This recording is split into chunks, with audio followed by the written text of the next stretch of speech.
Assalamualaikum warahmatullahi wabarakatuh. Kembali lagi di sini dengan tim dari AHP Advokat. Dalam pembahasan kali ini kita akan membahas secara detail mengenai bagaimana memahami risiko hukum dalam kerjasama bisnis. Jadi pemahaman secara utuh dan menyeluruh terhadap risiko hukum dalam kerjasama bisnis. Ini merupakan training internal persembahan dari Pojok Hukum. Jadi sebagai pengantar, tentu kerjasama bisnis tidak hanya soal peluang keuntungan, tetapi juga mengandung risiko hukum yang jika tidak dikelola dengan baik bisa berujung sengketa dan kerugian bisnis. Jadi kerjasama bisnis itu merupakan peluang dan risiko, dan tidak semua risiko itu terlihat di awal, sehingga perlu pemahaman dari sisi aspek hukumnya. Jadi deskripsi daripada slide ini adalah setiap kerjasama bisnis memang selalu memiliki dua sisi, yaitu adanya peluang dan risiko. Seringkali perusahaan terlalu fokus pada peluang dan mengabaikan potensi risiko hukum yang mungkin timbul. Padahal banyak sengketa bisnis terjadi bukan karena niat buruk, tetapi karena kurangnya pemahaman dan antisipasi sejak awal. Oke, mengenai jenis kerjasama ya. Jenis kerjasama di dalam bisnis itu ada berbagai macam bentuk. Di antaranya mengenai kerjasama joint venture, ada kerjasama operasional, ada kemitraan ataupun vendor, dan ada distribusi dan lisensi. Jadi memang kerjasama bisnis ini memiliki ragam berbagai bentuk ya, dan setiap jenis kerjasama memiliki karakteristik dan risiko yang berbeda. Memahami jenis kerjasama ini penting agar kita dapat menentukan pendekatan hukum dan perlindungan yang tepat. Jadi mungkin nanti jenis-jenis kerjasama, baik itu joint venture, kerjasama operasional atau disebut juga dengan KSO, kemitraan ataupun vendor, serta distribusi dan lisensi, ini merupakan bagian-bagian daripada ranah hukum perdata yang tentu untuk mendapatkan informasi ataupun penjelasan detailnya nanti kita akan buatkan sesi tersendiri. Mengenai risiko legal ya. Jadi ada one prestasi, ada perbedaan interpretasi kontrak, ada sengketa pembayaran, dan risiko reputasi. Jadi dari berbagai macam bentuk kerjasama bisnis, baik berupa joint venture, kerjasama operasional, kemitraan dengan vendor, hingga distribusi ataupun juga kerjasama lisensi, ini memiliki beberapa risiko hukum yang sering muncul, antara lain mengenai masalah one prestasi, yaitu ketika salah satu pihak tidak memenuhi kewajibannya. Selain itu juga terdapat perbedaan interpretasi kontrak, juga cukup sering terjadi, terutama jika redaksi tidak jelas, dan risiko-risiko lainnya termasuk sengketa pembayaran dan bahkan dan dampak reputasi bagi perusahaan.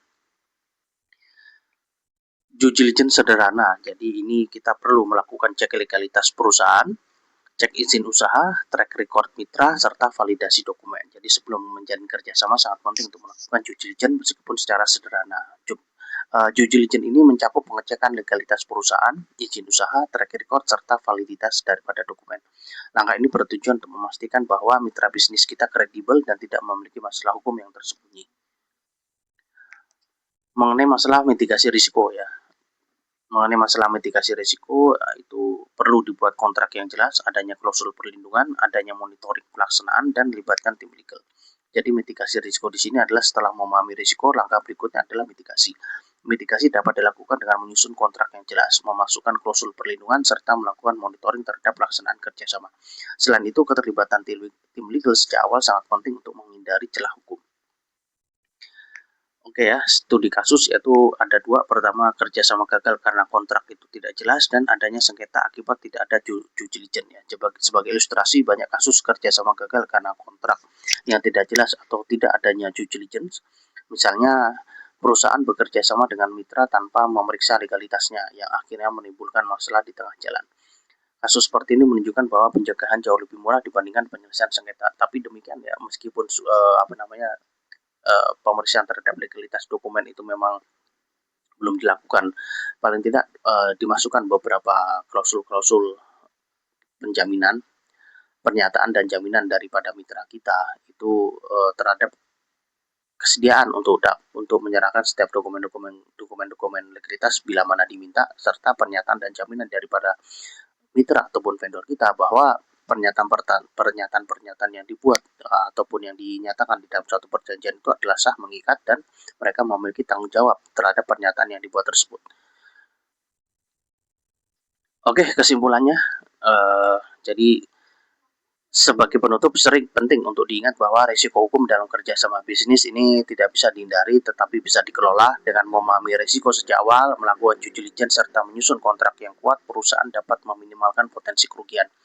Mitigasi yang baik adalah kunci keberhasilan kerjasama bisnis yang berkelanjutan. Jadi memang dalam slide terakhir ini kita menyampaikan kesimpulan bahwa harus kenali risiko sejak awal, lakukan due diligence, gunakan kontrak yang kuat, dan sehingga kata kunci yang aman di sini adalah mitigasi risiko.